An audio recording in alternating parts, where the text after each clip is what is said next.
Bienvenue dans le 1945 de ITV. Bonne nouvelle, l'État bientôt au chevet de Ken Ndoye.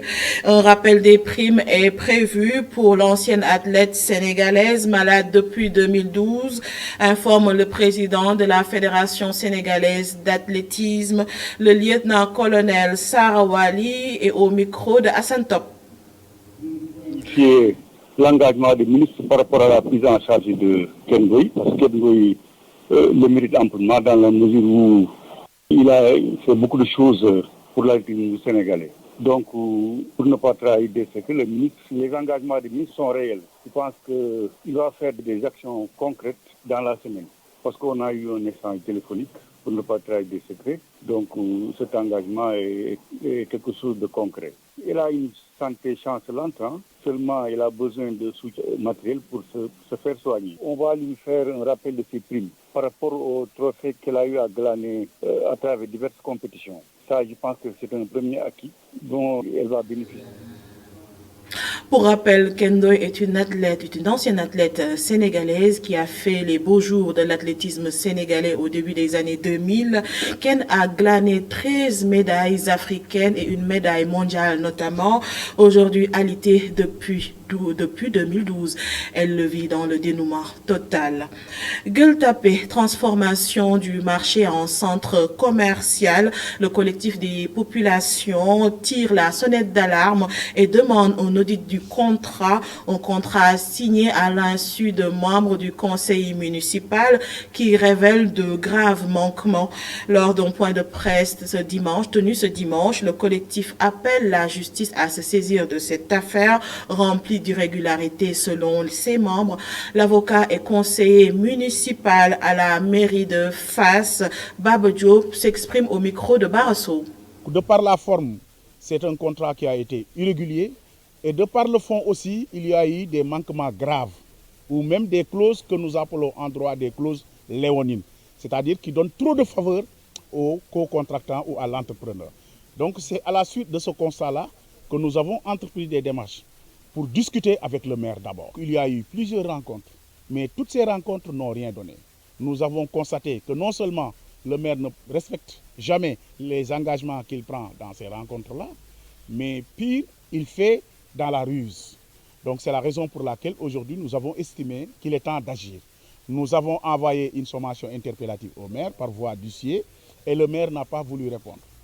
Donc face à ce mépris et face à toutes ces violations qui entourent ce contrat-là, nous avons estimé devoir agir aujourd'hui. C'est pourquoi nous avons fait cette conférence de presse pour d'abord alerter l'opinion locale et l'opinion nationale par rapport à ce contrat qui est qu'aujourd'hui un danger même pour les populations. Alors donc, à la suite de cette conférence, naturellement, nous allons saisir la justice. Nous allons saisir les corps de contrôle de l'État parce que nous soupçonnons des infractions derrière la signature de ce contrat-là. Des infractions comme les délits d'initiés, comme la corruption, comme la concussion, etc., etc. Et puisque nous ne pouvons pas, nous, éclairer cette situation-là, et que le maire également refuse de s'expliquer clairement par rapport à cette situation-là, mais nous allons saisir les autorités judiciaires qui pourront faire des enquêtes par rapport à tout cela. Et le maire de Fass Gueule Tapée Colobane, Ousmane Ndoye, dit nous revenir dans quelques heures pour apporter des réponses sur cette affaire. 71 familles victimes de dégâts d'une instabilité de tension de la Sénélec viennent d'être indemnisées par la Société nationale d'électricité, un fait inédit que même les victimes ont magnifié. Le compte rendu de Mamadou Lamine Fati. Les femmes veulent exister à travers l'exercice de leurs droits. La passivité pose d'énormes problèmes à leurs existences, selon les femmes du réseau des micro-entreprises de Guédiawaye. ci wàllu initiative locale jigéen ñi jafe-jafe yi ñu ciy jànkonteel bëri na parce que boo xoolee informel mu ñun moo ñu xaw a sonnal. Pour les femmes, en ce qui concerne les initiatives locales, c'est l'informel qui bloque toutes nos activités. Et cela doit être notre combat. Les femmes ont des difficultés d'accès à la terre, au crédit. En plus, les femmes n'ont pas accès au logement du programme du président de la République sur les logements sociaux. De surcroît, il faut prôner l'autonomisation des femmes pour solutionner tous leurs problèmes. kon foofu loolu yëpp dafay nekk ay problèmes yi nga xam ne jigéen ñi suñu bëggee am autonomisation sax du yomb te comme ñu ngi prôné autonomisation il faut problème yooyu yëpp ñu jëm ci autre solution. Pour la pérennisation de leurs activités, l'accompagnement de l'État et des autorités locales sont nécessaires, selon la présidente du réseau des micro-entreprises de Guédiawaye. Un bureau exécutif pour un réseau qui polarise 4 communes d'arrondissement. Ce n'est pas facile pour les femmes, mais nous tendrons la main à nos autorités, surtout le ministère de la Femme et de l'action et de la solidarité nationale. Nous tendrons la main à elle pour qu'elle puisse nous aider, pour qu'on accepte de la terre pour travailler mieux. Les femmes sont les gardiennes des valeurs familiales, de la cohésion sociale à travers leurs activités génératrices de revenus. Elles veulent accéder à leurs droit à la terre, à la propriété et à l'autonomisation. Toutes nos excuses, c'était plutôt les femmes des 4 communes de Guédiawaye qui ont mis en place un réseau de micro-entreprises avec l'accompagnement d'écoles. Objectif visé l'autonomisation des femmes de la banlieue et c'était un élément de Mamadou Lamine Fati. Autre chose, le PASTEF n'exclut pas de s'allier à un parti clairement ancré dans l'opposition. Ce sont bien les mots de l'administrateur général du PASTEF, invité du JDD de ce dimanche. Biram Souleye Diop dit également soupçonner le pouvoir de vouloir combiner les élections législatives et locales. La synthèse de l'émission JDD, c'est avec Abdourahmane Di. Après sa sortie de la coalition Jadna, PASTEF n'exclut pas une alliance avec un autre parti, mais dans une perspective d'une échéance électorale et strictement avec un parti politique ancré dans l'opposition. Nous avons fait le choix de ne plus être dans une logique de coalition en attendant la veille d'une élection. Vous savez, nous avons quelque chose à faire prévaloir. On peut gagner seul, mais en fait, fondamentalement, s'il y a possibilité d'être plus fort dans le cadre d'une organisation où on respecte les règles, parce que là, on ne sait pas qui négocie avec Macky ou pas, à la veille des élections locales, un parti d'opposition clairement ancré dans l'opposition et qui dit je suis parti d'opposition opposé à Macky Sall de manière sérieuse, nous sommes prêts à travailler ensemble. Un parti politique qui soupçonne d'ailleurs la majorité de vouloir coupler les législatives et les locales prochaines, en déphasage bien entendu. Biram Souleye Diop met en garde. Quand les dates sont figées par la loi et que de manière incongrue et très politicienne, vous décidez de déplacer une date une fois, une deuxième fois, alors que le calendrier est fixé, fondamentalement, vous êtes en train de rapprocher une date à une autre date. Ils ont dit rationaliser du calendrier électoral. Ils entendent par rationaliser, regrouper élections locales et élections législatives, en 2022 probablement, et peut-être faire leur élection présidentielle en 2024. Vous êtes contre cela? Fondamentalement, nous sommes foncièrement contre. En chute libre depuis l'apparition du coronavirus au Sénégal, Biram Souleye Diop estime que le taux de croissance du Sénégal est et restera insignifiant. L'administrateur général du PASTEF fait savoir une croissance extravertie car selon lui, les entreprises étrangères sont les seuls bénéficiaires des marchés au Sénégal.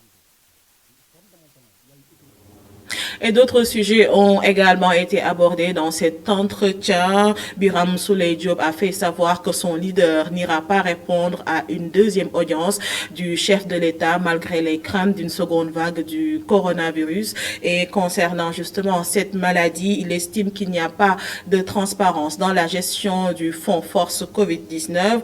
S'agissant du cas de Maître Moussa Diop, il doit répondre de ses actes s'il est coupable de ce dont on l'accuse, selon Biram Souleye Diop, l'administrateur général de PASTEF, et au micro de Mamadou Ibrakane. On peut aller sur le registre des preuves. On attend que l'Assemblée nationale soit sérieuse. On a suffisamment de preuves pour ce qui s'est passé et documenté. Parce que le monsieur qui était préposé à cette opération-là, connu pour les frasques financières, il l'a fait avec la SDE et CNO, avec tout ce qu'on dit à propos de véhicules, de bennes d'ordures qui lui ont été offertes pour après qu'il donne la convention à la société qui a prise pour notre eau pour CNO désormais. Il est arrivé au niveau ministère chargé de la solidarité nationale et tout cela, donc avec 69 milliards, etc., on a vu ce qu'il en a fait. Vous parlez de quel monsieur? Mais je parle bien de monsieur Mansour Faye. Dans ce pays-là, il y a des institutions chargées de veiller à la sauvegarde des ressources et du bon fonctionnement des sociétés qui appartiennent et des organisations qui appartiennent à l'État. Ce n'est pas à PASTEF de délivrer des attestations de bonne conduite. C'est à la justice de le faire. La justice n'a qu'à aller chercher dans la gestion de Moussa Diop, les institutions, Cour des comptes, OFNAC, IGE, n'ont qu'à y aller, si leur mandat le permet, pour voir ce qu'il a fait là-bas. PASTEF y est favorable? Mais bien entendu. De poursuites judiciaires éventuellement? On est favorable à toute réduction de compte, avant-hier, hier, aujourd'hui et demain. Le directeur général de l'Agence nationale d'aménagement du territoire tire un bilan satisfaisant après le lancement de la campagne nationale de vulgarisation du PNADT dans la zone sud du pays. Selon Mamadou Djigo, les acteurs de cette région ont bien compris l'importance du PNADT. Pour la même occasion, il est revenu sur la nécessité d'installer une unité industrielle dans la région de Tambacounda pour permettre aux jeunes de trouver de l'emploi à Damassar et Cheikh-Ougaï. La campagne nationale de vulgarisation du Plan national d'aménagement et de développement territorial, PNADT, a démarré par la zone sud du pays. Les différents acteurs des régions apprécient, selon le directeur général de l'ANAT.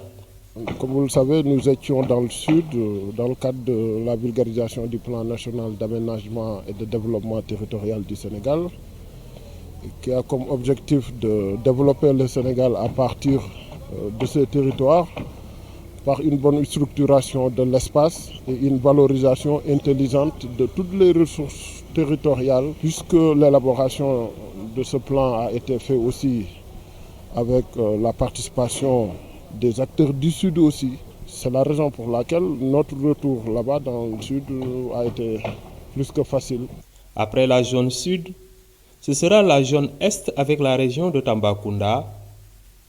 Objectif, développer des unités industrielles et créer par la même occasion des emplois pour la population locale. À Tamba, ici où nous sommes, nous avons constaté que, surtout au niveau du lycée de Tamba, il y a des milliers d'élèves en fait, qui viennent en vélo.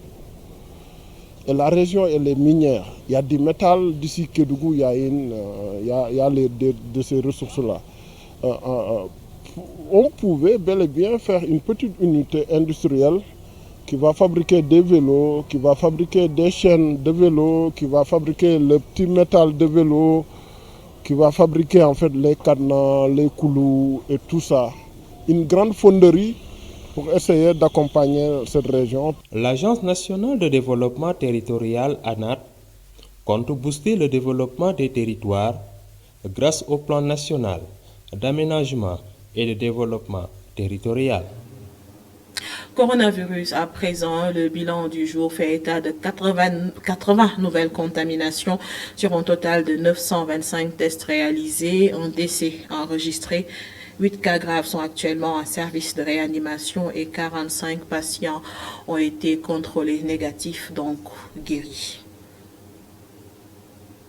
Avec ce taux de positivité des personnes sous traitement qui augmente, le retour des cas communautaires inquiète bien les autorités. C'est pourquoi le préfet de Dakar, Alioune Badara Samb, a pris la décision d'interdire certains rassemblements dans la capitale. Décision appréciée par certains qui pensent que même si on sursoit les festivités de Noël, c'est déjà une bonne chose. Par contre, d'autres pensent que cela va freiner leur activité. Seynabou Babou, reportage. Sandaga, un des marchés les plus fréquentés de Dakar. Ici, marchands ambulants, commerçants et clients se retrouvent dans une bonne ambiance. Alors, la santé n'a pas de prix. On a vécu la première vague du coronavirus et on a vu l'impact au point de vue sanitaire, les consultations qui ont été perturbées, mais également on a vu l'impact économique. Il n'y a pas eu de secteur qui n'a pas été touché par le coronavirus. Alors si ça revient et que bon, on doit sursoir aux festivités des fêtes de Noël et de Nouvel An. Pourquoi pas? Pour Evelyne, la santé n'a pas de prix.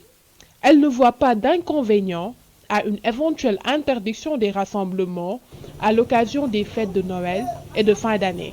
Evelyne s'attend au pire, mais a déjà un plan. Mais ce sera en famille, hein? Ce sera en famille. On ne sait pas ce qui va arriver. On prie Dieu que voilà qu'on puisse canaliser les choses, que ça n'aille pas au-delà de ça. Mais bon, si le pire arrive, voilà, ce sera comme on a vécu, ce sera en famille. Khadim Mang, vendeur, estime qu'une éventuelle interdiction des rassemblements va énormément impacter leur business. Ces 6 mois ont été très difficiles pour nous avec la Covid. Donc si on veut interdire les rassemblements à nouveau pendant les fêtes de Noël, ça ne va pas nous arranger vraiment. En plus, ces fêtes nous manquent. On est des jeunes, c'est très normal qu'on en profite. Nous les vendeurs, une fois notre marchandise écoulée, on aura envie d'aller vers les boîtes de nuit et restaurants. Si une interdiction des rassemblements est jugée judicieuse pour certains, d'autres s'inquiètent pour leur chiffre d'affaires. Quoi qu'il en soit, ces derniers jours, la courbe de la pandémie continue à monter.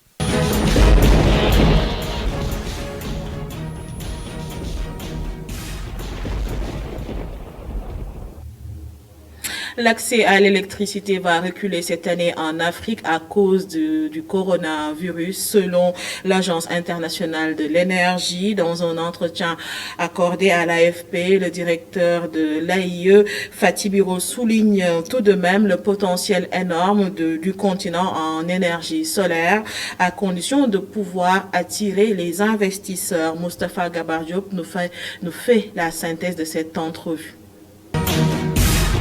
Même si la pandémie n'a pas affecté l'Afrique autant que d'autres parties du monde, les économies africaines ont été durement touchées. Selon les chiffres de l'AIE, l'Agence internationale de l'énergie, le revenu par habitant a décliné d'environ 6% cette année, avec bien sûr un fort impact sur le secteur de l'électricité.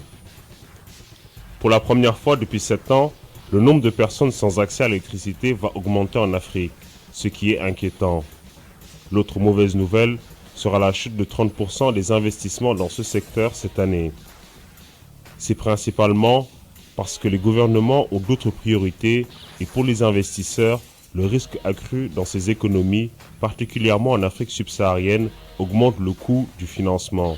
Donc l'appétit des investisseurs disparaît. Même si les défis sont énormes en termes d'électrification de l'Afrique, il y a un point positif. Le solaire est en train de devenir bon marché dans le monde entier. L'Afrique à elle seule reçoit 40% des radiations solaires dans le monde. Pourtant, elle n'utilise que 1% de l'énergie solaire mondiale.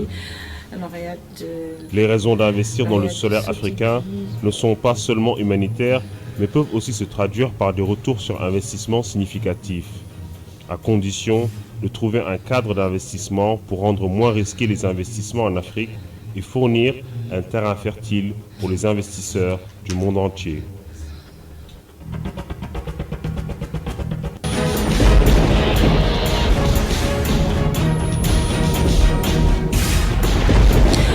Fin de ce bulletin d'information. Demain, retrouvez Adama Anouchkaba pour le 1945. On se donne rendez-vous tout à l'heure à 21h avec Halima Gadji, lauréate de ce Tigui de la meilleure interprétation féminine des séries TV.